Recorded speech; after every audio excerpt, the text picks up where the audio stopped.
And it's really interesting to hear how you were talking about how you went from taking photos to using pretty much basically you were just like, these are just crayons, you know? Yeah. But like, I never would have thought about that because I guess as an artist, like I'm not necessarily like a physical artist. Like I was a kid that grew up and did doodles and things like that, but that's about all the better I got with anything. Like once it was like use crayons, it wasn't as good, or like use colored pencils, like not as good, or like shading, not as good. And I'm sure it's like anything else, you practice and get good with it, but I couldn't figure out what the next medium up from a pencil was, you know. And I never took any art classes to develop the skills, but it always blows my mind that people figure out a way to travel from like one medium to the next, and not everybody takes the same paths for like all the same reasons. Yeah.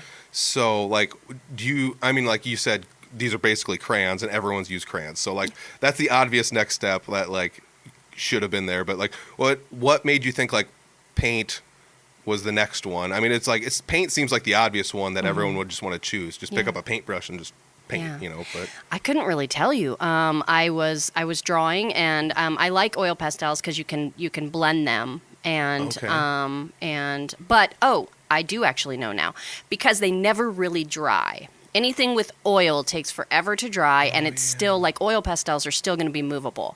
And so I was looking for something to give my mom for Mother's Day, and I thought, okay, well, if I draw this, it's going to be, you know, I could mess up things. It could bleed, it could move, it could not be as good for as long. And so I ended up just grabbing the acrylics and painting Troy had given me, my husband had given me flowers, and I just drew a giant, or I painted.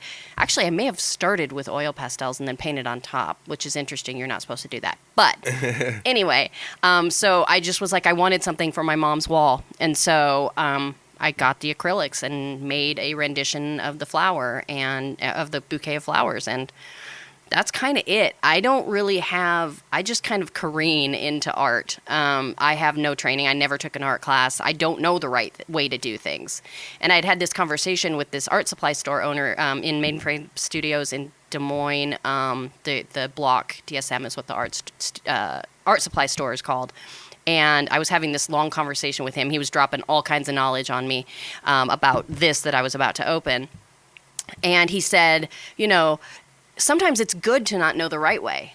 You can innovate when you don't know the right way. You don't have the chains of, well, I was told it was supposed to be this way.